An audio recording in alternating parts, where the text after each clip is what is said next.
కాళేశ్వరంపై political war నడుస్తోంది. వచ్చే నెల 2వ తేదీలోపు కాళేశ్వరం పరిధిలోని జలాశయాల్లో నీటిని నింపాలని ప్రభుత్వానికి డెడ్ లైన్ పెట్టారు బీఆర్ఎస్ వర్కింగ్ ప్రెసిడెంట్ కేటీఆర్. ప్రభుత్వం స్పందించకుంటే 50,000 మంది రైతులతో వచ్చి తామే పంప్ హౌస్ లో ఆన్ చేస్తామని హెచ్చరించారు. ఈ వ్యాఖ్యలపై స్పందించారు మంత్రి ఉత్తమ్. ప్రమాదవశాత్తు ఏమైనా జరిగితే ప్రాణ నష్టం, ఆస్తి నష్టం జరుగుతుందన్నారు. 44 ఊళ్లు కొట్టుకుపోతాయన్నారు మంత్రి ఉత్తమ్. 2 తారీఖు దాకా అసెంబ్లీలో కొట్లాడతాం. అసెంబ్లీలో కూడా మా మాట వినకపోతే ఇట్లే అడగోలుగా మాట్లాడితే తప్పకుండా 2 తారీఖు తర్వాత ఒక తేదీ ప్రకటిస్తాం. మా పార్టీ తరఫున మా పార్టీ అధ్యక్షులు నిర్ణయం తీసుకుంటారు ఏ తారీఖు అనేది. 50,000 మంది రైతులతో కన్నెపల్లికి వస్తాం. పంపులు మేమే ఆన్ చేస్తాం. పంపులు జోరుదారు ఉన్నాయి, మంచిగా నడుస్తున్నాయి.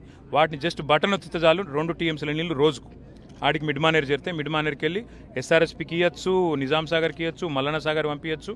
మొత్తం ఒక 13-14 జిల్లాల రైతులు ఒక దగ్గర 40-50 లక్షల ఎకరాలకు ఇలా మంచిగా మొక్కుకుంటూ నీళ్లు బ్రహ్మాండంగా తెచ్చుకోవచ్చు. కింద భూగర్భ జలాలు పెంచుకోవచ్చు.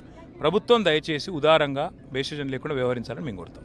వాళ్ళు చెప్పినట్టు ఫుల్ స్టోరేజ్ పెట్టి పంపింగ్ చేస్తే బ్యారేజ్ ప్రమాదవశాత్తు ఏమైనా జరిగితే కింద ఆస్తి నష్టం, ప్రాణ నష్టం, అదేవిధంగా పూర్తయిన సమ్మక్క సారక బ్యారేజ్ కొట్టుకపోతుంది. సీతారాం సాగర్ ప్రాజెక్ట్ డ్యామేజ్ అవుతుంది. దారి పొడవున 44 ఊర్లు పూర్తిగా డ్యామేజ్ అవుతాయి. భద్రాచలం టౌన్ లో పూర్తిగా నీళ్లతో నిండిపోతుంది. మరి వాళ్ళు ఇంత ప్రమాదం ఉండే అవకాశం ఉన్నప్పుడు ఎందుకు మాటి అక్కడ పోయి ఈ పంపులు ఆన్ చేయి, లేకపోతే మేము వచ్చి ఆన్ చేస్తాం?